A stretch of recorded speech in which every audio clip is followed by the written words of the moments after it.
Everyone, welcome to science think. इस video के अंदर हम पढ़ने वाले हैं अबाउट लिमिट्स। इस वीडियो के अंदर हम पढ़ेंगे व्हाट इज अ लिमिट, इसके जो सिंबल्स हैं उनका मीनिंग क्या है, अलजेब्रिक रूल्स क्या है इसके अलावा लिमिट को फाइंड करने के मेथड्स क्या हैं विद देयर क्वेश्चंस। ठीक है, ये सब चीजें हम इस वीडियो के अंदर कवर करने वाले हैं। तो सबसे पहले हम देख लेते हैं लिमिट्स। सबसे पहले हम यही पढ़ लेते हैं कि लिमिट्स क्या होती हैं। यहाँ पर हम स्टार्ट करते हैं। देखो, सबसे पहले हम लेट कर रहे हैं। Let y is a function of x, y is equal to F X मैंने लिखा है। यहां पर जो x है वो क्या है, मेरा वेरिएबल है। ठीक है, यहां पर जो x है वो मेरा कोई भी वेरिएबल है। और इस चैप्टर के अंदर हम एक चीज और पढ़ेंगे जो कि हमारा a होगा। ठीक है, और यहां पर जो a है वो क्या है, एनी रियल नंबर। ए जो होगा ना, small A, which is any real number, जो कि मेरा कोई भी एक रियल नंबर हो सकता है। रियल नंबर कौन से होंगे भाई? रियल नंबर भाई हो सकते हैं इसके अंदर कोई रेशनल नंबर हो सकता है, ठीक है, इंटीजर हो सकता है, इसके अलावा होल नंबर हो सकता है, और इसके अलावा नेचुरल नंबर भी हो सकता है। ठीक है ना, ये सारे हो सकते हैं, प्लस इरेशनल नंबर भी हो सकता है। ठीक है, ये सारे क्या हो जाएंगे, रियल नंबर्स हो जाएंगे। तो यहां पर आपको ध्यान रखना है, x is any variable, a is any real number. ठीक है, देखो ये तो मैंने आपको बता दिया है। अब बात करते हैं कि भाई एक लिमिट क्या होती है, what is a limit. Let me tell you by the definition. तो डेफिनेशन से समझ लेते हैं। ठीक है, what is a limit, limit क्या होती है। Limit is the value which a function approaches.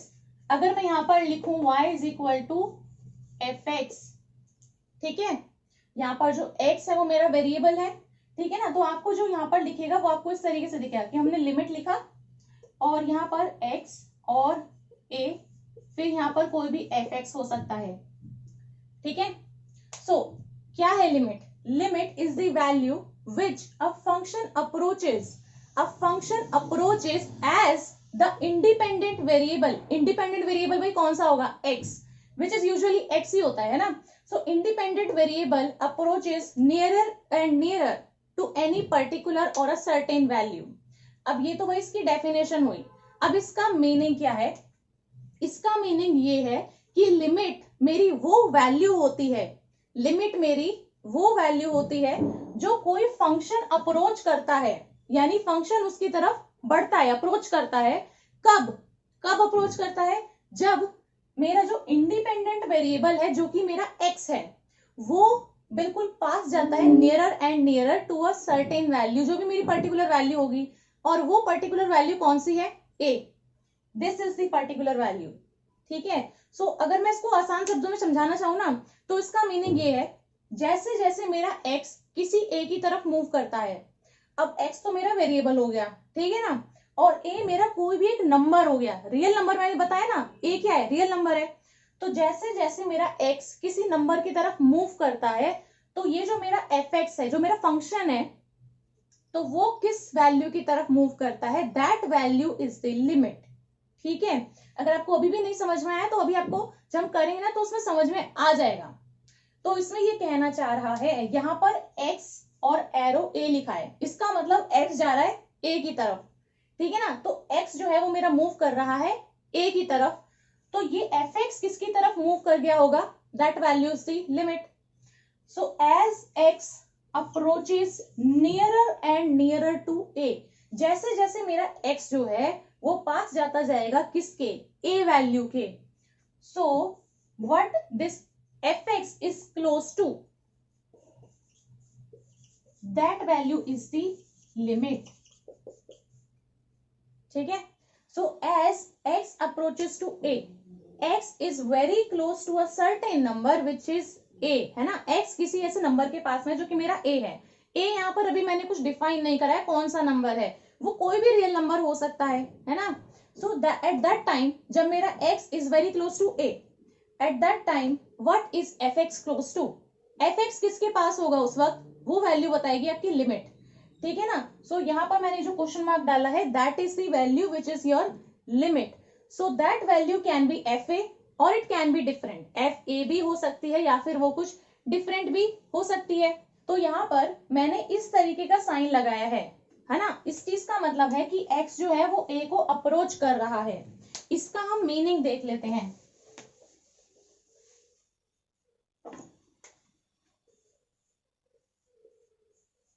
यहाँ पर x मेरा कोई भी देखो वेरिएबल है, a जो है मेरा कोई भी रियल नंबर है विच इज अ कांस्टेंट, जो कि मेरा कांस्टेंट होगा ना, नंबर तो कांस्टेंट ही होगा। x मेरा वेरिएबल है, so this x is approaching this number. So x जो है ना वो बढ़ते बढ़ते कहाँ जा रहा है, a की तरफ जा रहा है। सो मैंने बोला कि ये इसको अप्रोच कर रहा है लेकिन वो वहां पर पहुंचेगा नहीं। सो आपको ना एक चीज इसमें ध्यान रखनी है कि x जो है वो कभी भी a के इक्वल नहीं होएगा, because x is approaching, x उसकी तरफ अप्रोच कर रहा है लेकिन x जो है वो a के इक्वल नहीं है, ठीक है ना। सो अगर a जो है मेरा 1 है, ठीक है, और यहाँ पर x की जो वैल्यू है वो 6 है मान लो, ठीक है ना, तो मतलब x जो है वो इस तरफ है और यहाँ पर इसको इधर से इधर जाना है। सो ये इसमें डिक्रीज होते होते जाएगा ना 1 की तरफ, 6 में से जब डिक्रीज करेंगे तो आएगा 1 की तरफ, है ना। सो 6 में से ये डिक्रीज करते करते जो है ये 1 की तरफ अप्रोच करेगा, पर ऐसा नहीं होगा कि मेरा x भी 1 ही हो गया और a भी 1 ही हो गया, ठीक है। So x is not equal to a, तभी तो x अप्रोच कर रहा है ना a की तरफ, इक्वल ही हो गया तो वो उसकी अप्रोच क्यों करेगा। So here x is approaching a। अब इसको हम बोलते कैसे हैं, इस तरीके से तो हम इसको लिखते हैं, ठीक है, x arrow a। So this means x is approaching to a, a is any value जो भी आपको दे रखी होगी, इसका मतलब होता है टेंड्स टू। तो हम जब इसको बोलते हैं तो कैसे बोलते हैं, x टेंड्स टू a, इसका मतलब x अप्रोच कर रहा है a को, a कोई भी नंबर है। सो x जो है ना ये a को अप्रोच कर सकता है, x जो है ये a को अप्रोच कर सकता है आइदर फ्रॉम लेफ्ट साइड और x अप्रोच कर सकता है either from right hand side. अभी मैं बता देती हूँ कैसे अप्रोच करता है। फिलहाल आपको इतना ही समझ में आना चाहिए कि यहाँ पर हम इसको टेंड्स टू लिखते हैं, ठीक है, टेंड्स टू बोलते हैं, x टेंड्स टू a। आगे जब इसमें क्वेश्चन करेंगे तो हम इसी तरीके से इसको बोलेंगे और लिखेंगे, ठीक है। x कोई भी वेरिएबल है, a मेरा कोई भी नंबर है विच इज अ कांस्टेंट, और x जो है वो a के इक्वल नहीं होगा because x is approaching towards a, but ये इसके पास में है लेकिन इस पर पहुंचा नहीं है। So x is not equal to a, it is just approaching towards a, ठीक है। अब देखो मैंने कहा ये जो x है ये a की तरफ आ सकता है, या तो लेफ्ट हैंड साइड से या तो राइट हैंड साइड से, दोनों में से किसी भी तरफ से आ सकता है, ठीक है। सो यहां पर अब मैंने लिखा ये 3, ये 3 क्या है, ये a की ही वैल्यू है, ठीक है ना। मैंने कहा a मेरा कोई भी एक रियल नंबर हो सकता है, सो यहां पर मैंने दे दिया 3, ये a है मेरा। अब देखो x जो है वो 3 से छोटा भी हो सकता है या वो 3 से बड़ा हो सकता है ना। सो अगर हम देख लेते हैं कि x जो है वो मेरा यहाँ पर है, सो क्या होगा, 3 से छोटा है, सो x जो है ना वो मेरा 3 से भी छोटा है। सो x को हम क्या करेंगे भाई, इंक्रीज करेंगे। x की वैल्यू जो है क्योंकि वो कम है ना 3 से, तो वो इंक्रीज होगी और वो अप्रोच करेगा किसको, इस a को, यानी कि 3 को। सो x की वैल्यू जो है वो इंक्रीज होगी, अप्रोच करेगा किसको, a को, विच इज इक्वल टू 3, ठीक है। सो हम इसको कैसे लिख सकते हैं कि x टेंड्स टू 3। अब हम x टेंड्स टू a नहीं लिखेंगे, a की वैल्यू है जो कि मेरी 3 है, सो हमें x टेंड्स टू 3 लिखना पड़ेगा। सो जब मेरा x लेफ्ट हैंड साइड से अप्रोच करता है जैसे कि इस केस में हो रहा है, सो इस चीज को हम क्या बोलते हैं, लेफ्ट हैंड लिमिट, ठीक है। बस इसके अंदर यही चीज करनी थी आपको।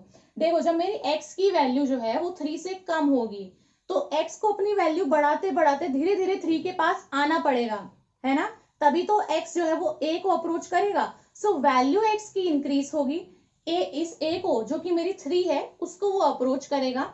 सो किस साइड से आया, लेफ्ट हैंड साइड से आया ना, सो इसलिए हम इसको बोलते हैं लेफ्ट हैंड लिमिट। इस तरीके से इसको लिखना होता है।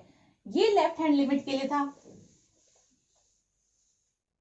इसी तरीके से अगर जो मेरी x की वैल्यू है, ये मेरा a है 3, x की वैल्यू कुछ ज्यादा है, ठीक है, x की वैल्यू कुछ ज्यादा है 3 से, सो x अप्रोच करेगा towards a।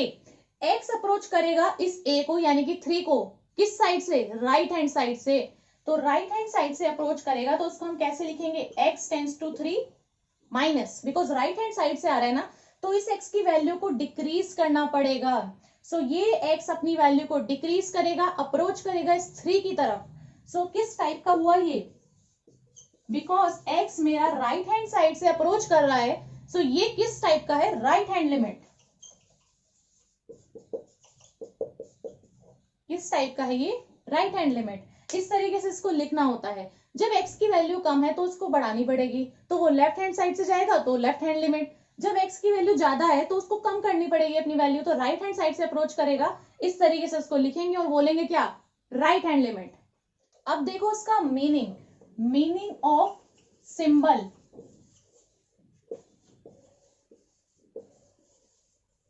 Meaning of symbol, तो इसको हम अगर लिखना चाहें, देखो मैं सिंपल तरीके से बता रही हूँ। लिमिट, सबसे पहले हम इसमें लिखते हैं लिमिट, लिमिट मिलेगी।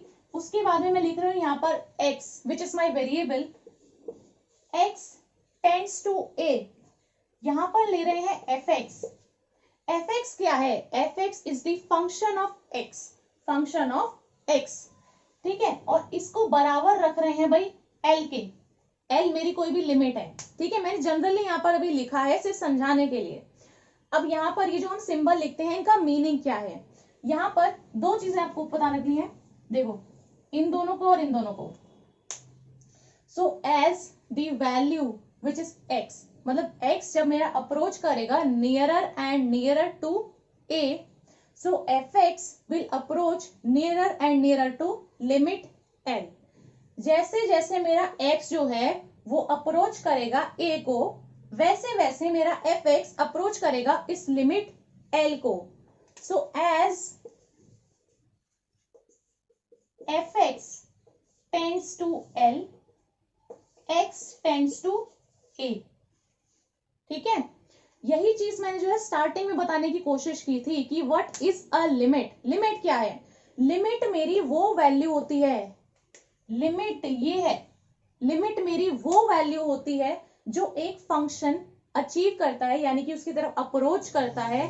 कब करता है लेकिन, जब मेरा जो इंडिपेंडेंट वेरिएबल x है ना, यूजुअली x ही होता है यहाँ पर, तो इंडिपेंडेंट वेरिएबल जो कि मेरा x है वो अप्रोच करता है nearer and nearer to a value which is a, जो कि मेरा कोई भी रियल नंबर हो सकता है।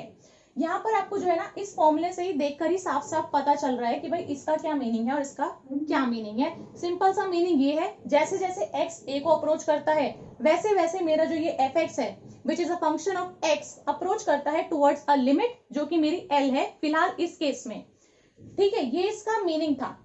अब इसके देख लो कुछ एल्जेब्रिक रूल्स, ठीक है, एल्जेब्रिक रूल्स। एल्जेब्रिक रूल्स है इसके अंदर। देखो सबसे पहला हम यहाँ पर लिख रहे हैं लिमिट। अब मैं यहाँ पर सबको डायरेक्टली लिख दूं ना, अब तो आपको पता चल गया है। यहाँ पर हम लिमिट लिखते हैं और x टेंड्स टू a, मतलब x is approaching towards a, so x is moving nearer and nearer to a is any real number which is a constant, so limit x tends to a, ठीक है। इसके बाद में हमने लिया है यहाँ पर k fx। सो यहाँ पर ये जो सिंपल रूल्स है ना, ये बस आपको बहुत इजी है, कुछ नहीं करना है इनके अंदर।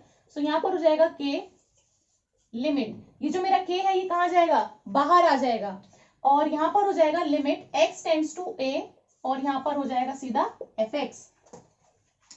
देखो दूसरे में क्या होगा, limit x tends to a, अब यहां पर ले लेते हैं fx, ठीक है, प्लस माइनस दोनों के लिए, सब्ट्रैक्शन और एडिशन दोनों के, fx plus minus gx is equal to क्या हो जाएगा, दोनों को अलग अलग कर दो, सेपरेट कर दो, तो ये हो जाएगा limit x tends to a fx ठीक है, प्लस माइनस है और यहां पर हो जाएगा हमारा लिमिट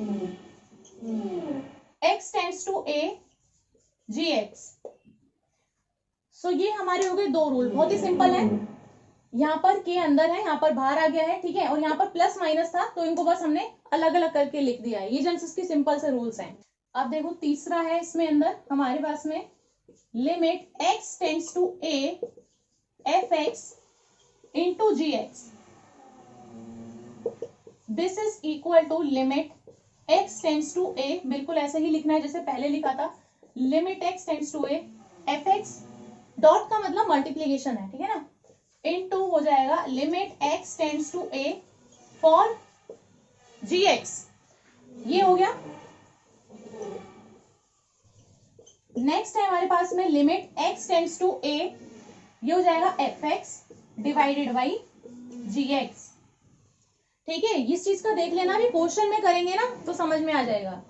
जैसे कि मान लो कोई क्वेश्चन है, उसमें हमारे पास में इस तरीके से डिवीजन में है, सो ऊपर वाले को हम fx बोलेंगे, नीचे वाले को gx बोलेंगे, ठीक है। तो इसको कैसे कर देंगे, ये हो जाएगा हमारा limit x tends to a, यहां पर हो जाएगा हमारे पास में fx divided by limit x tends to a gx। ठीक है, बिल्कुल सिंपल से रूल्स है ये तो। सो ये हमारे थे इसकी एल्जेब्रिक रूल्स। तो इसके अंदर एक छोटा सा पॉइंट है कि अगर जो हमारी लिमिट है that is equal to infinity, ठीक है, अगर हमारी लिमिट जो है वो टेंड्स टू है किस पे, इंफिनिटी पे, तो इसका मतलब ये नहीं है कि वो लिमिट हमारी एग्जिस्ट नहीं करती है, इट डज एग्जिस्ट। अब देखो हमारे पास में है इसमें मेथड्स कौन कौन से हैं, तो इसके अंदर 5 मेथड है। देखो सबसे पहला है हमारा मेथड ऑफ सब्स्टिट्यूशन का है, ठीक है, सबसे पहला है हमारा सब्स्टिट्यूशन के अंदर हम क्या करते हैं, देखो x जो है वो जिस वैल्यू को अप्रोच कर रहा है ना, हम डायरेक्टली उसकी वैल्यू को सब्स्टिट्यूट कर देते हैं उस फंक्शन के अंदर जो कि हमें fx दे रखा है। सो जो हमें दे रखा है उसके अंदर डायरेक्टली उसकी वैल्यू को उठा के डाल देते हैं और बस सॉल्व कर देते हैं, that is the substitution method. जैसे कि देख सकते हो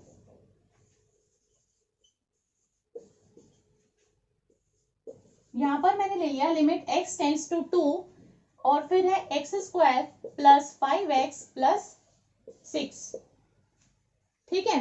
अगर हम इसे सॉल्व करना चाहें, भाई सब्स्टिट्यूशन मेथड से इसको सॉल्व कर देते हैं, तो यहां पर क्या दिख रहा है आपको, x tends to 2, so x की जगह पर हमें क्या रखना है, 2 रखना है। सो यहाँ पर हमें जो ये fx दे रखा है ना, ये जो हमारे पास में fx है, इसमें x की जगह पे क्या रख देंगे, 2, x की जगह पे 2 रखोगे तो क्या बन जाएगा भाई, यहाँ पर मैं डायरेक्टली अब इसको लिख देती हूँ, ठीक है। यहाँ पर आपको लिमिट x टेंड्स टू 2 ना उस स्टेप तक लिखना होता है जब तक आपने वैल्यू को पुट नहीं कर दिया होता। जैसे अभी मैंने यहाँ पर जो है इस वैल्यू को इस तरीके से पुट कर दिया, x की जगह पर मैंने 2 रख दिया, तो अब मेरे को ये लिमिट यहाँ पर नहीं रखनी है क्योंकि अब मैंने ये वैल्यू पुट कर दी है, ठीक है ना। सो इस चीज को लिमिट x टेंड्स टू 2 या फिर जो भी दे रखा होगा, इस वाली चीज को आपको तब तक ही लिखना है, उसी स्टेप तक लिखना है जब तक आपने उसकी वैल्यू पुट को नहीं किया है। पुट नहीं करिए तो आपको इसको लिखना है, जैसे ही हमने इसकी वैल्यू इसके अंदर रख दी है तो उसकी हमें लिखने की जरूरत क्या पड़ी है ना। सो यहाँ पर मैंने इस चीज का यूज कर लिया है, x टेंड्स टू 2, इसका मतलब इसको उठा के यहाँ पे रखना है, तो रख दिया मैंने उठा के। यहाँ पर क्या हो गया, एक्स स्क्वायर मतलब 2 स्क्वायर, 5x का मतलब 5 इंटू 2 और प्लस 6, बस सॉल्व कर दो, सॉल्व तो हो जाएगा आराम से, 2 दूनी 4 हो जाता है, ठीक है ना, 5 दूनी 10 हो जाएगा, और तो ये कितना हो जाएगा हमारे पास में 16 और 20, तो 20 आ गया इसको सॉल्व करने के बाद में। सो ये हमारा सिंपल सा सब्स्टिट्यूशन मेथड होता है, जितनी आपको इधर वैल्यू दे रखी है ना तो उसको x की जगह पर रख दो, जो भी आपको फंक्शन दिया है वहां पर x की जगह पे इसी वैल्यू को उठा के रख दो। नेक्स्ट देख लो,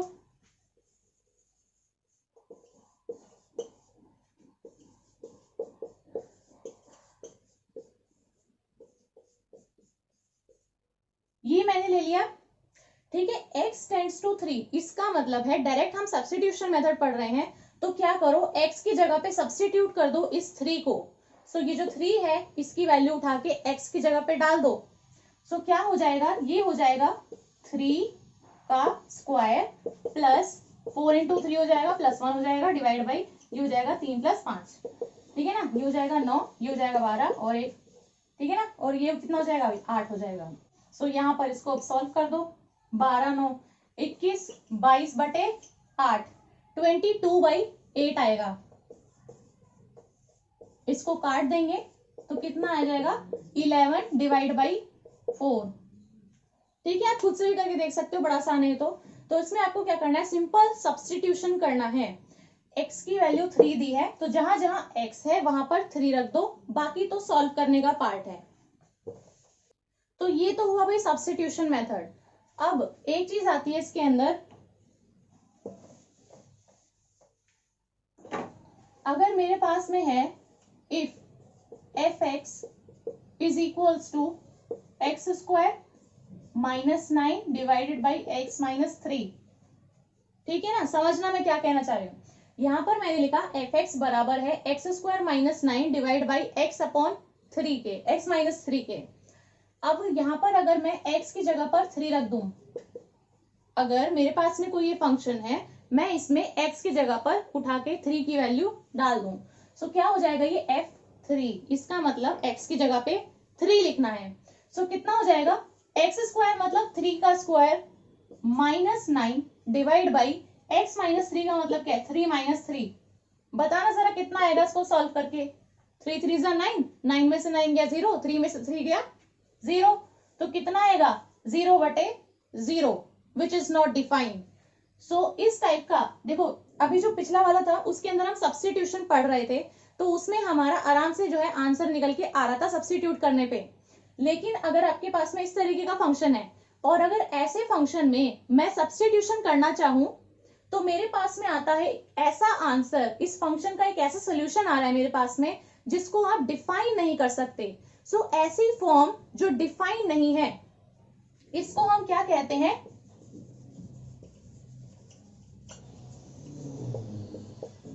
इनडिटर्मिनेट फॉर्म, ठीक है, मतलब जिसको आप डिटरमिन नहीं कर सकते कि इसकी वैल्यू कितनी है, विच इज 0/0, आप 0 को ही 0 से डिवाइड कर रहे हो, so it is indeterminate form.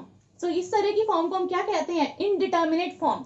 तो अगर ऐसा क्वेश्चन होगा तो क्या हम इसको छोड़ देंगे, नहीं, इसको कैसे सॉल्व करेंगे। अब देखते हैं दूसरे मेथड, ठीक है, एक तो सब्स्टिट्यूशन हो गया, अगर हम सब्स्टिट्यूशन मेथड को अप्लाई करते हैं तो कुछ ऐसा सोल्यूशन आएगा जो इनडिटर्मिनेट फॉर्म के अंदर होगा, ठीक है ना। सो इसको आप जो है डिफाइन नहीं कर सकते।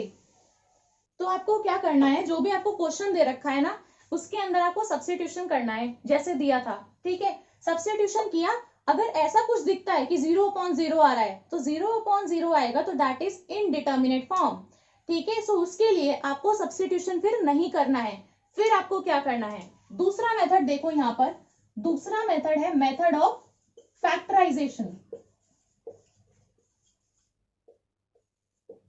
दूसरा मेथड क्या है, मेथड ऑफ फैक्टराइजेशन। फैक्टराइजेशन के अंदर आ रहा है फैक्टर्स, तो मतलब आपको इसके अंदर फैक्टर्स निकाल लेने हैं। देखो इसके अंदर हम क्या करेंगे, इसके अंदर हमारे पास में वही क्वेश्चन होगा, सब्स्टिट्यूशन करके देखेंगे, 0/0 आएगा तो मतलब इनडिटर्मिनेट फॉर्म है, तो यानी कि ये ऐसे सॉल्व नहीं होगा, इसका मतलब हमें ये वाला मेथड इसके अंदर अप्लाई करना है। अब इस वाले मेथड को अप्लाई करने से क्या होगा, इस वाले मेथड से ये होता है कि आप इसमें से फैक्टर्स ले लेते हो, ठीक है, उसके बाद में जो कॉमन फैक्टर आता है, जो कॉमन फैक्टर आता है उसमें से फिर हम कुछ कैंसिल आउट कर देते हैं, कैंसिल आउट होने के बाद जो बचता है उसके अंदर सब्स्टिट्यूशन कर देते हैं, तो हमारा आंसर निकल कर आ जाता है। देखो कैसे करते हैं इसके अंदर, यहां पर मैंने जो है आपको जो अलजेब्रिक रूल सिखाए थे ना, उसके अंदर हमने लिया था fx, ठीक है, डिवाइड बाई gx। तो यहां पर अगर कुछ इस तरीके का मैं क्वेश्चन ले लेती हूं कि उसमें fx अपॉन में gx है, और इन्हें सॉल्व करने के बाद में हमारे पास में आती है इनडिटर्मिनेट फॉर्म, इनडिटर्मिनेट फॉर्म आती है, मतलब कि 0/0 की फॉर्म आती है, ठीक है, और यहां पर जो मेरा x है वो a के ही इक्वल होंगे, क्योंकि x की वैल्यू क्या रख रहे थे, जो a दिया था वही तो रख रहे थे ना, तो x और a बराबर है इस टाइम पे। तो यहां पर जब ऐसा केस हो, हम सॉल्व कर रहे हैं सब्स्टिट्यूशन के मेथड से, और एक ऐसा आंसर आता है विच इज 0/0, तो वो एक इनडिटर्मिनेट फॉर्म है आपके पास में, उसको आप डिटरमिन नहीं कर सकते। तो ऐसे केस में क्या करना है, फैक्टराइजेशन। तो क्वेश्चन के साथ देख लेते हैं फैक्टराइजेशन कैसे करना है। ठीक है, तो ये मेरे पास में क्वेश्चन है इस तरीके से। अब इसको तो हम वैसे सॉल्व करेंगे भाई, पहले सब्स्टिट्यूशन करके देखेंगे, है ना। मेरे को थोड़ी ना पता है कि इसका इनडिटर्मिनेट फॉर्म आएगा जिसका हम डिटरमिन ही नहीं कर सकते कि आंसर क्या है। तो सबसे पहले तो हमें सब्स्टिट्यूशन ही करना है। ठीक है, चलो सब्स्टिट्यूशन मेथड से हम इसको सॉल्व करके देखते हैं। सबसे पहला चीज जो हम कर रहे हैं, तो लिमिट दे रखी है x टेंड्स टू 2। इसका मतलब x जहां जहां है वहां पर 2 रख दो। सो x जहां जहां पर है वहां पर हम 2 रख देते हैं। तो इसका मतलब 2 का स्क्वायर माइनस 5 इंटू 2 और प्लस 6। देखो क्वेश्चन में क्या दिया है, x square minus 5x plus 6 divided by है x square minus 3x plus 2। 2 की वैल्यू जब उठा के रख दोगे सब्स्टिट्यूट करने पे ये आएगा। अब इसको सिंपली सॉल्व कर दो, ये कितना हो जाएगा भाई, 4 माइनस 10 प्लस 6। देखो हो गया 0। यहां पर देखो 4 माइनस का 6 प्लस का 2, तो ये कितना हो जाएगा हमारे पास में, ये भी 0 हो गया। ठीक है ना, माइनस का 10 है और एक प्लस का 10 है। यहाँ पर कितना हो जाएगा, माइनस का 2 और प्लस का 2, तो मतलब 0/0 आ गया। That is an indeterminate form. तो इसका मतलब इसे सब्स्टिट्यूशन मेथड से सॉल्व नहीं करना है। सब्स्टिट्यूशन मेथड से हमें पता चल गया कि इनडिटर्मिनेट फॉर्म है। अब फैक्टराइजेशन मेथड से सॉल्व करते हैं। ठीक है ना, फैक्टराइजेशन मेथड से करते हैं। तो यहां पर देखो कैसे करना है, हम यहां पर ऊपर वाले को क्या लिखते हैं, fx, और नीचे वाले को क्या लिखते हैं, gx, है ना। तो ऊपर वाला मेरा fx होता है डिवाइडेड बाई gx होता है, जो मैंने फॉर्मूला बताया था उसमें बताया मैंने ये चीज। अब देखो हम इन दोनों को क्या करते हैं, अलग अलग निकाल लेते हैं फैक्टर्स। सबसे पहले fx के निकाल लेते हैं। fx क्या है मेरा, x square minus 5x plus 6। तो न्यूमरेटर का अलग कर लेते हैं और डिनोमिनेटर का अलग कर लेते हैं। डिनोमिनेटर मेरा क्या है, x square minus 3x plus 2। ठीक है, कैसे निकालते हैं अभी फैक्टर्स, फैक्टर्स निकालने मुझे लगता है आते होंगे अभी। तो देखो माइनस का 5x है ना बीच में, माइनस का 5x है, तो जब माइनस का ही नंबर है तो वो कैसे आया होगा, जब दोनों नंबर माइनस के होंगे। तो इसका मतलब मैं इसको लिख सकती हूँ, इस 5 को मैं लिख सकती हूँ माइनस 3x और माइनस का ही 2x। ठीक है, और आगे वाले जो मेरे नंबर होते हैं ये एज इट इज रहेंगे। अब यहां से क्या देखना है, कॉमन देखना है इनके अंदर। इन दोनों में कॉमन देखो और इन दोनों में कॉमन देखो। तो एक्स स्क्वायर और माइनस के 3x में कॉमन क्या है, x कॉमन है, तो x को बाहर ले लो, जो बचा है उसको ब्रैकेट में डाल दो, जो कि मेरा x माइनस 3 है। अब 2 इधर है 2x और इधर 6 है, इनमें कॉमन क्या है 2, सो इधर ले लो हम माइनस का 2 ले लो। ब्रैकेट के अंदर क्या बचा है, x और प्लस माइनस हो जाएगा भाई, माइनस माइनस प्लस हो जाएगा, तो x माइनस 3 ले लो। ठीक है, देखो अब इसको भी सॉल्व करोगे ना तो यही वाली चीज आएगी। देखो x into x S square, x into minus 3 is minus 3x, minus 2x into x is minus का 2x, माइनस माइनस प्लस का 6। ठीक है, तो ऐसे मैंने फैक्टर ले लिए। अब फैक्टर क्या है इनमें से, ये है एक तो x माइनस 2 जो ब्रैकेट्स के बाहर है वो पहला है, और दूसरा कौन सा है जो ब्रैकेट्स के अंदर कॉमन आ रहा है यानी x माइनस 3। तो दोनों मैंने फैक्टर यहाँ पर निकाल दिए हैं। देखो उसके दोनों फैक्टर कौन से हैं, तो न्यूमरेटर से मेरे पास में 2 फैक्टर यहाँ पर आ गए हैं जो कि मेरे हैं x माइनस 2 और x माइनस 3। सेम चीज यही इस वाले केस में भी करनी है, इसमें भी सेम चीज करो। देखो माइनस का 3x है बीच में, माइनस का 3x कैसे आया होगा, जब माइनस का ही दोनों नंबर होंगे, यानी कि माइनस का 2 और माइनस का 1। सो माइनस 2 और माइनस 1, सो हम इसको लिख देते हैं माइनस 2x और माइनस का x। ठीक है, माइनस 1x नहीं लिखेंगे, माइनस का x लिख देंगे, दैट इज ओनली 1। सो यहाँ पर आगे वाले नंबर मेरे एज इट इज रहेंगे। ठीक है, बीच वाला का माइनस 3x था, उसको कैसे लिख सकते हो, माइनस 2x माइनस x। ठीक है, अब इसमें से कॉमन लो और इसमें से कॉमन लो, इन दोनों में से कॉमन क्या आ रहा है, x, तो x को बाहर ले लो, बचेगा क्या मेरे पास में, x माइनस 2। इन दोनों में से कॉमन क्या आ रहा है मेरे पास में 1, तो यहाँ पर क्या कॉमन लेंगे भाई, माइनस का 1, और अंदर क्या बचेगा x माइनस 2 बचेगा। तो 2 फैक्टर कौन से आए? एक फैक्टर वो है जो ब्रैकेट के बाहर है x माइनस 1, एक फैक्टर वो है जो ब्रैकेट के अंदर है जो कि है x माइनस 2। तो जो नीचे वाला डिनोमिनेटर है विच इज gx, उसको सॉल्व करके आया है x minus 1 and x minus 2। दोनों के फैक्टर्स निकल गए, ठीक है, इसके फैक्टर निकल गए, इसके फैक्टर निकल गए। अब जो डिनोमिनेटर से मेरे पास में जो फैक्टर आए हैं इसको मैं इधर उठा के रख सकती हूँ, और जो न्यूमिनेटर को सॉल्व करके मेरे पास में ये फैक्टर आए हैं इनको मैं उठा के इसकी जगह पे रख सकती हूँ। ठीक है, यहाँ पर आप याद रख सकते हो ऊपर वाले का x माइनस 2 x माइनस 3 है और नीचे वाले का x माइनस 1 और x माइनस 2 आए हैं। तो अब हम डायरेक्टली जो है क्वेश्चन को सॉल्व कर देते हैं। देखो फैक्टराइजेशन मेथड से हम इसको सॉल्व करेंगे तो लिखेंगे लिमिट x टेंड्स टू 2, इस न्यूमिनेटर को सॉल्व करके इसके फैक्टर क्या आए थे x माइनस 2 और x माइनस 3, ठीक है, और डिनोमिनेटर को सॉल्व करके आए थे x माइनस 1 और x माइनस 2, यही आए थे ना इनके।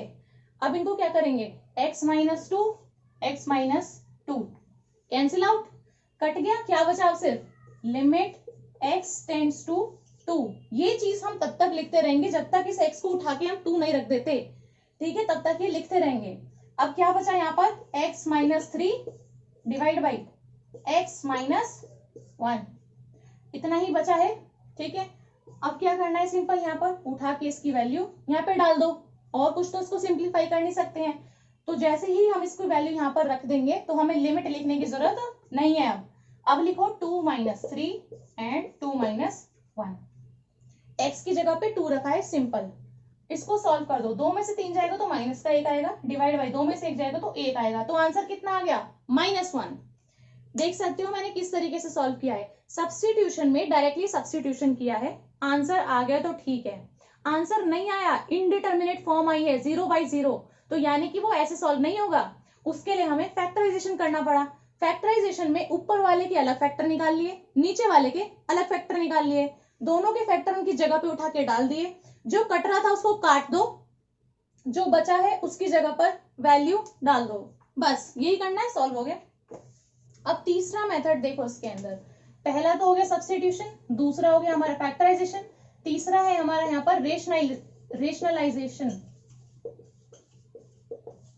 ठीक है, रेशनलाइजेशन हमारा तीसरा मेथड है इसको सॉल्व करने का। तो अगर हमारे पास में fx डिवाइडेड बाई gx है, ठीक है, और इसको हमारे पास में सब्स्टिट्यूशन मेथड से सॉल्व करने के बाद हमारे पास में आती है इनडिटर्मिनेट फॉर्म, जैसे अभी तक हम देख रहे थे 0/0 आ रहा था which is indeterminate form.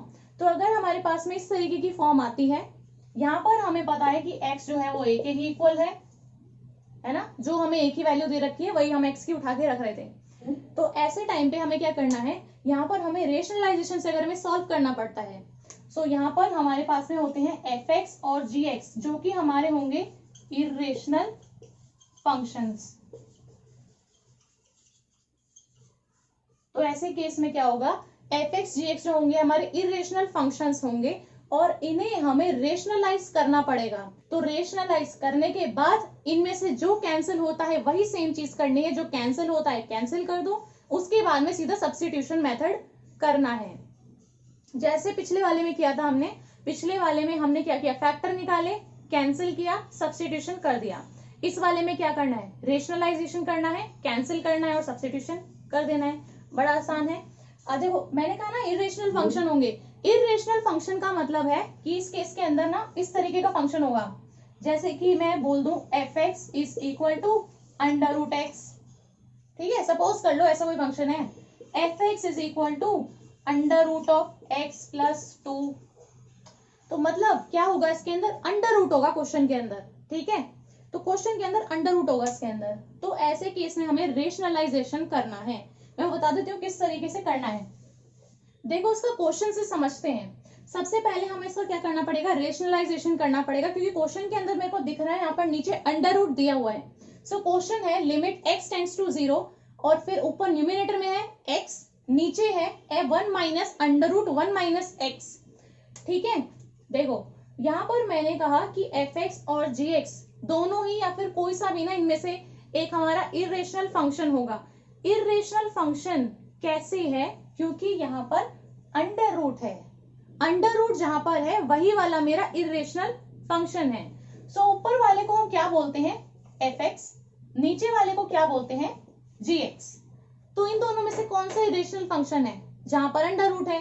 So under root मेरा कहाँ आ रहा है, डिनोमिनेटर में आ रहा है। So this gx is an irrational function, gx मेरा इरेशनल फंक्शन है। अब यहाँ पर देखो, अगर हम इसको सब्स्टिट्यूशन से करना चाहें ना, अगर करना चाहें हम सब्स्टिट्यूशन से, तो करके देखो कितना आएगा। x टेंड्स टू 0 बोला है उसने, इसका मतलब ऊपर 0 आएगा, divide by 1 minus under root of 1 minus x, मतलब 1 माइनस 0।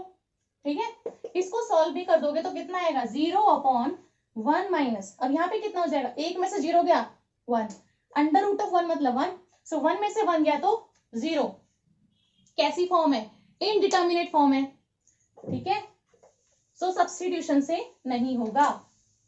और यहाँ पर हमें दिख ही रहा है कि यहाँ पर अंडर रूट आ रखा है। ठीक है ना, सो अंडर रूट का मतलब क्या है, हमें रेशनलाइजेशन करना पड़ेगा। अब जब रेशनलाइजेशन हमें करना है इसके अंदर, तो हम किस तरीके से करेंगे, देखो अंडर रूट कहाँ पर है, डिनोमिनेटर में है। ठीक है, सो हमें जो gx है ना, उसी का हमें रेशनलाइजिंग फैक्टर से न्यूमिनेटर और डिनोमिनेटर में मल्टीप्लाई करना पड़ेगा। इसके अंदर मैं 3 क्वेश्चन करा देती हूँ, वहीं से आपको समझ में आ जाएगा। ठीक है, पहला क्वेश्चन देखो, पहले क्वेश्चन में डिनोमिनेटर में है under root, so gx is the irrational function. Solve करते हैं, स्टार्ट करते हैं इसको। ये हो जाएगा limit x tends to 0, limit x tends to 0। यहां पर क्या रखेंगे, अब सेम चीज, x upon 1 minus under root of 1 minus x.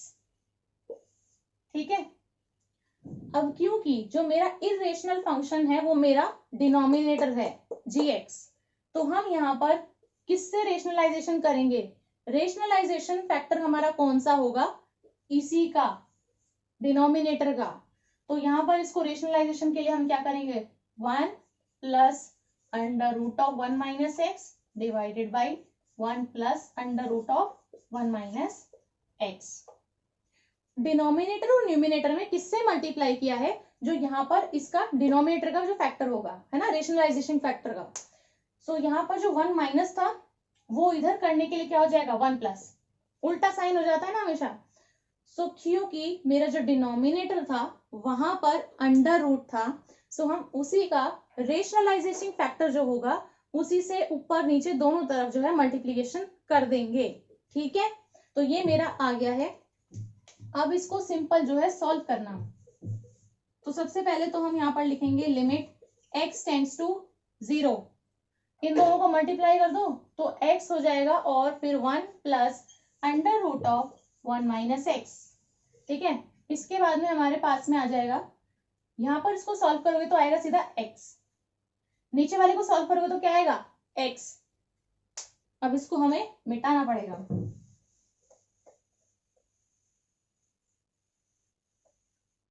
देखो उसको सॉल्व करोगे तो नीचे वाले में आएगा x, अब ऊपर भी x है और नीचे भी x है ना, ऊपर नीचे दोनों तरफ इस तरीके से x है।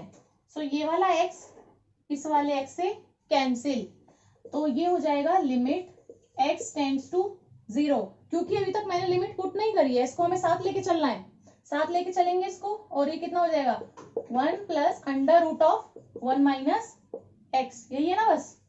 ठीक है, अब क्या करना है, कुछ भी नहीं, अब तो सीधा वैल्यू उठा के इसमें रख देनी है, इससे ज्यादा क्या सिंप्लीफाई करेंगे इसको। सो ये हो जाएगा 1 plus under root 1 minus x, कितना है 0, एक में से 0 जाएगा, एक आएगा, अंडर रूट ऑफ 1 हो जाएगा 1, सो 1 प्लस 1 इज 2। इसका आंसर कितना है, 2। ठीक है, इस तरीके से आपको करना है। यहाँ पर जो डिनोमिनेटर था वहां पर अंडर रूट था, सो अंडर रूट कहाँ है, डिनोमिनेटर में है ना, gx में। सो हमें उसी के रेशनलाइजेशन फैक्टर से मल्टीप्लाई करना है, ऊपर भी और नीचे भी। इसीलिए नीचे वाले जो था ना मेरे पास में टर्म, उसी से मैंने ऊपर नीचे मल्टीप्लाई कर दिया, बस साइन चेंज करना है, इसका आपको पता होना चाहिए। और फिर आपको उसको सॉल्व कर देना है। तो अब देखो तीसरा क्वेश्चन ले लेते हैं। तीसरा क्वेश्चन कुछ इस तरीके से है। देखो मैंने कहा मैं इसके अंदर 3 क्वेश्चन करा देती हूँ, ठीक है। पहला क्वेश्चन जो मैंने लिया उसमें मेरा जो ये अंडर रूट था, अंडर रूट मेरा कहाँ पर था, डिनोमिनेटर में था। सो हम रेशनलाइजेशन फैक्टर किसका लेंगे, डिनोमिनेटर का, यानी कि जीएक्स का। सो हम उसका रेशनलाइजेशन फैक्टर लेके ऊपर नीचे जो है मल्टीप्लीकेशन कर देंगे, ऑपोजिट साइन लेके, ठीक है। अब यहाँ पर देखो, यहाँ पर कहाँ पर है अंडर रूट, अंडर रूट है मेरा न्यूमिनेटर में, जो कि मेरा एफ एक्स है। सो एफ एक्स में है न्यूमिनेटर, और नीचे वाला तो मेरा डिनोमिनेटर है जो कि जीएक्स है। ध्यान किस पे देना है, अंडर रूट कहाँ है, अंडर रूट मेरा कहाँ है, एफ एक्स में। सो हमें रेशनलाइजेशन फैक्टर किसका लेना है, इसका, न्यूमिनेटर वाले का, एफ एक्स का, ठीक है। सो यहाँ पर जो है इसको सॉल्व कर देते हैं सीधा। ये हो जाएगा लिमिट एक्स टेंड्स टू 3, ये चीज तो पहले ऐसे ही लिखेंगे हम, 3 minus under root 6 plus x divide by, ये हो जाएगा x माइनस 3। अब देखो रेशनलाइजेशन करने के लिए किसका रेशनलाइजेशन फैक्टर लेना है, इस वाले का, क्योंकि अंडर रूट यहाँ पे है तो इसका जस्ट ऑपोजिट साइन ले लो। देखो यहाँ पे 3 प्लस है ना, इधर क्या आ जाएगा, और 3 माइनस का हो जाएगा 3 प्लस, ठीक है। Under root of 6 plus x divide by 3 plus under root of 6 plus x. Numerator में भी डिनोमिनेटर में भी दोनों जगह लिख दो, मल्टीप्लीकेशन में लिख दिया। अब इसको सीधा सॉल्व कर देते हैं। ये हो जाएगा लिमिट एक्स टेंड्स टू 3, ये कितना हो जाएगा भाई 9 प्लस माइनस माइनस, एंड ये हो जाएगा under root of 6 plus x, और under root of 6 plus x तो मतलब कि 6 प्लस एक्स, ठीक है। ये आएगा सॉल्व करके। अब इसके बाद में हमारे पास में ये और ये, तो इन दोनों को लिख दो यहाँ पे मल्टीप्लीकेशन में, x माइनस 3 और यहाँ पर है 3 plus under root of 6 plus x, ठीक है। ये आगे सॉल्व करके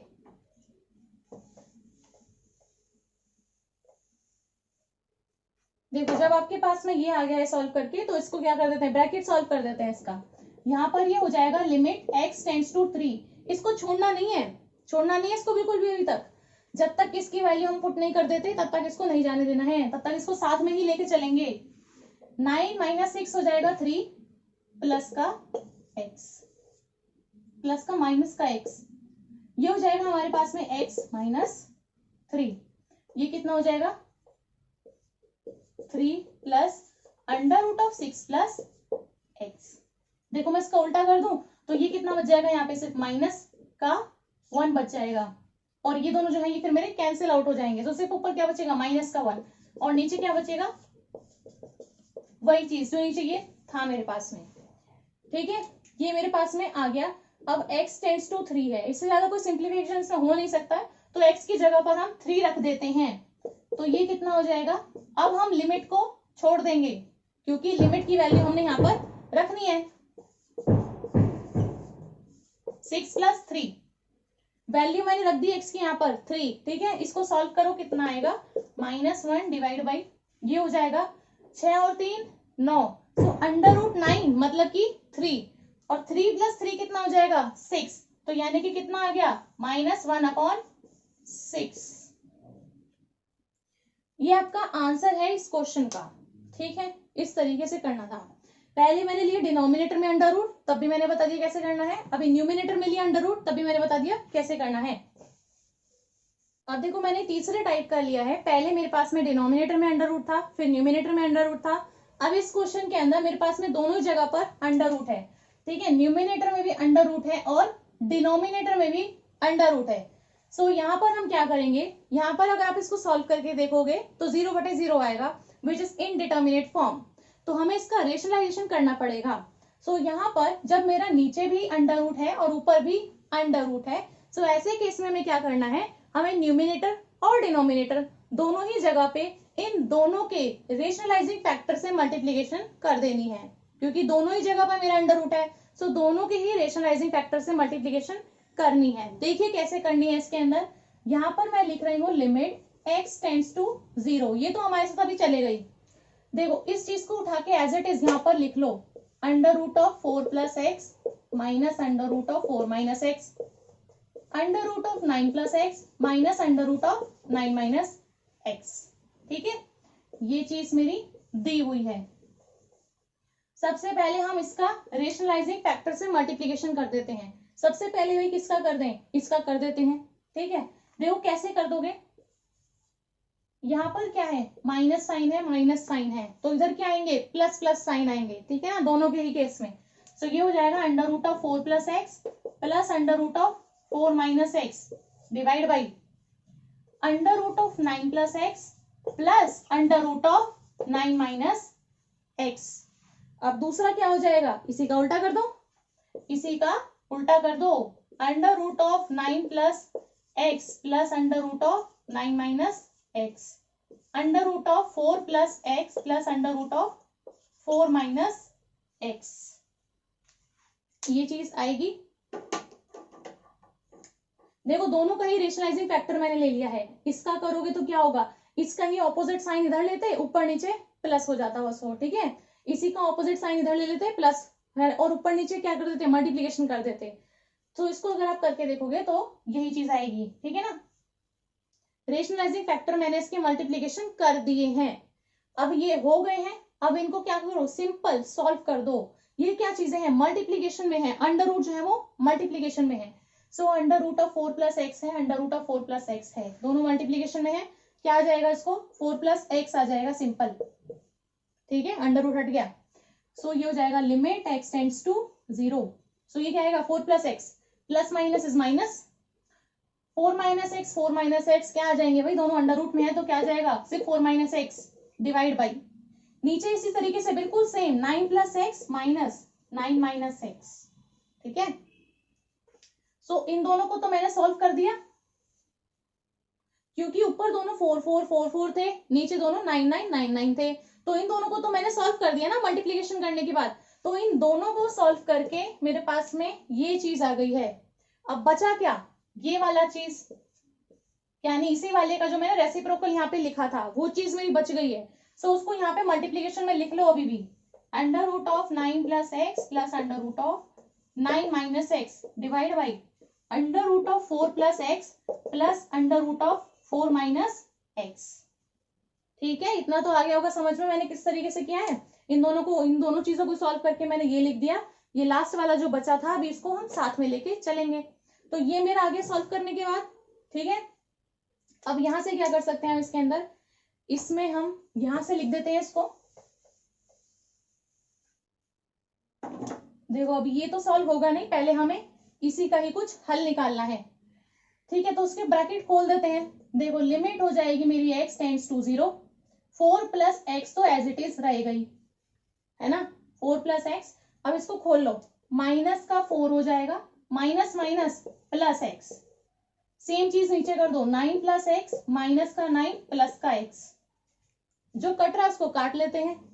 तो यहां पर क्या कट रहा है, प्लस का 4 माइनस का 4 प्लस का 9 माइनस का 9, ठीक है। और ये चीज ना इधर मल्टीप्लीकेशन में है ही है, ये वाली पूरी टर्म इधर मल्टीप्लीकेशन में है ही, under root of 9 plus x plus under root of 9 minus x divide by under root of 4 plus x plus under root of 4 minus x, same चीज उतारी है मैंने वहां पे, ठीक है। अब देखो यहाँ पे क्या बचा, कैंसिल करने के बाद x x x x, तो x प्लस x कितना होता है, 2x।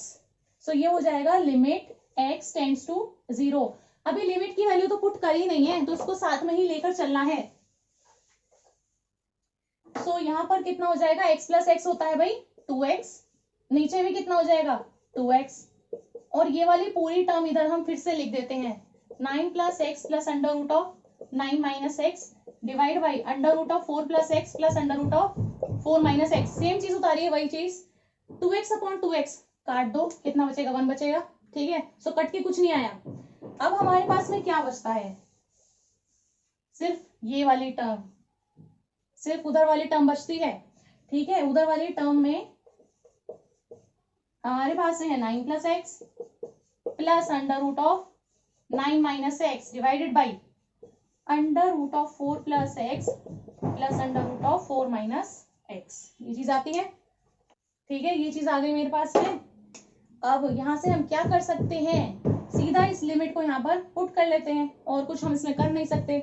सो यहाँ पर उठा के रखो इस 0 को। सो यहाँ पर मैं आपको लिख के दिखा देती हूँ, चलिए पूरा।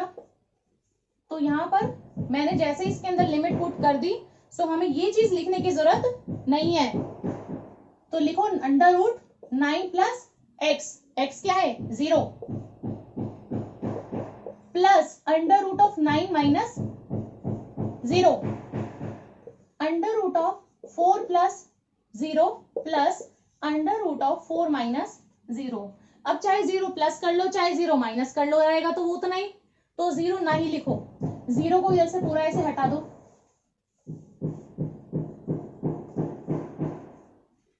ये नेक्स्ट स्टेप है जो मैंने अभी हटा दिया है, ये नेक्स्ट स्टेप है इसका, ठीक है। तो 0 चाहे लिखो चाहे ना लिखो यही आएगा ना उसके बाद में, तो ठीक है। सो ये आपके पास में आ गया। अब इन्हें सीधा सॉल्व कर सकते हो। देखो अंडर रूट 9 मतलब 3, अंडर रूट 9 मतलब 3, अंडर रूट 4 मतलब 2, अंडर रूट 4 मतलब 2। सो 3 + 3 is 6, 2 + 2 is 4। काट दो भाई, कितना हो जाएगा 3/2। सो कितना आ गया भैया 3/2। सो 3/2 आपका इसका आंसर है, ठीक है। सो इस तरीके से जो है आपको ये क्वेश्चंस सॉल्व करने होते हैं। मैंने आपको तीनों ही तरीके से दिखा दिया है, चाहे अंडर रूट नीचे दे रखा है, चाहे ऊपर दे रखा है, चाहे दोनों जगह पर दे रखा है। सो तीनों ही तरीके से आपको इस तरीके से सॉल्व करना है। सबसे पहले जो है आपको चेक कर लेना है सब्स्टिट्यूशन नहीं होगा, इनडिटर्मिनेट फॉर्म आएगी, उसके बाद में आपको जो है रेशनलाइजेशन करना पड़ेगा या फिर फैक्टराइजेशन करना पड़ेगा। सो उसके अकॉर्डिंग आप जो है पूरा इसको सिंप्लीफाई करके सॉल्व कर सकते हैं और आपका इस तरीके से कोई भी नंबर आ जाएगा, ठीक है। सो ये थी हमारी आज की वीडियो। अभी हमने इसके अंदर 3 ही मेथड किए हैं, 3 मेथड हमने इसके अंदर कर लिए हैं, बाकी के जो 2 मेथड हैं वो हम आगे वाली वीडियोस में कवर कर लेंगे।